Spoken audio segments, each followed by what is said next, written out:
ina mana, ina reo, ina rau rangatira mā, tēnā koutou katoa. Today I'd particularly like to welcome our children and young people here. Often people ask me why we mark Race Relations Day in March every year. We mark Race Relations Day every March because we remember children thousands of miles away who stood up for their human rights, children who stood up to adults. In March 1960, it was a Monday afternoon, and a peaceful protest against racist laws saw many children joining their parents and teachers singing songs. The authorities opened fire and many children died. 16 years later, in the same country, instead of heading to school, children protested peacefully against racist laws. Once again, authorities opened fire and many children died. The places I'm talking about, of course, are Sharpeville and Soweto in South Africa. The youngsters were protesting against a racist, violent regime called apartheid. To honour them, the United Nations dedicated the 21st of March to be the UN Day for the elimination of racism, and here in New Zealand, we mark Race Relations Day. Earlier this year, I was honoured to attend the launch of the Anne Frank exhibition here in Auckland. Anne was an incredible young girl murdered by a racist regime, but her legacy of humanity in the face of inhumanity lives on. We learn so much from her wise words. The children of the Holocaust, the children of Soweto, the children of Sharpeville, children who had the courage to stand up for their rights, and children whose stories have actually changed the world. And if we boil all of our anti-racism work down, that's what it's all about, sharing the real stories of New Zealanders, letting other New Zealanders know what it feels like to be racially abused or discriminated against.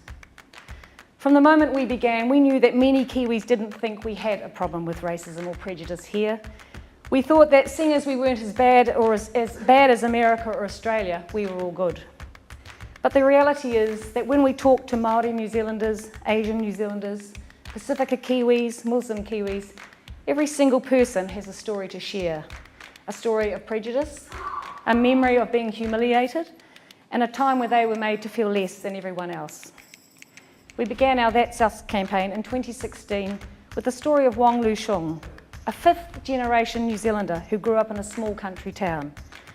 Her story shocked people because after 70 years she remembered with minute details of how a gang of boys had racially attacked and tormented her throughout her childhood. But the day her friends stood up for her, she told us her world changed forever. Lu Shung told us, "Those boys' racism changed me, as did my friend's actions when she stood up for me."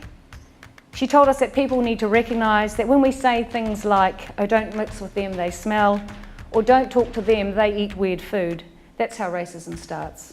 Racism starts small and it's a light feeder.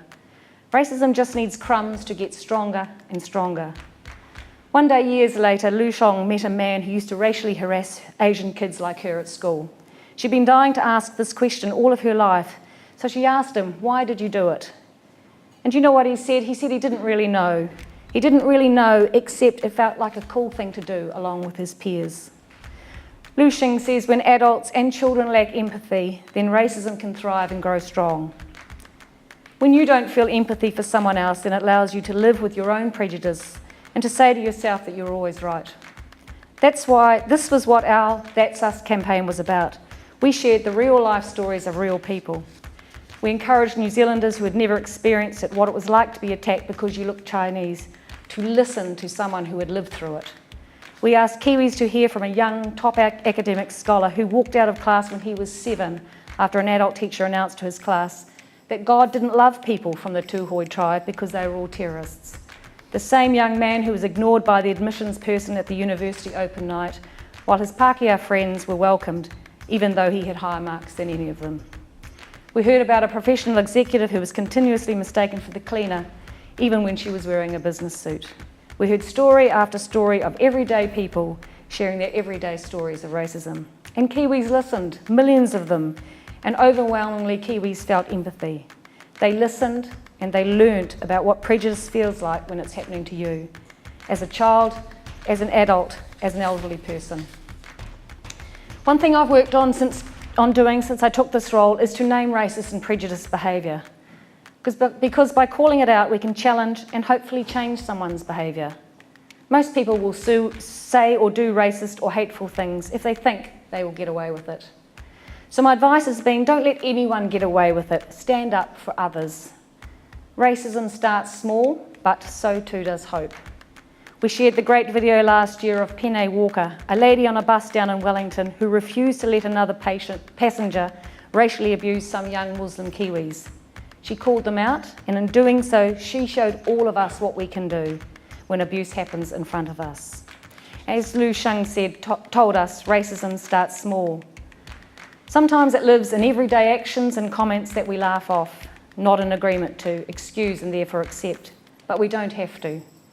What if we just gave racism no encouragement, no respect, no place, no power? What if we give it nothing? What if we all give nothing to racism?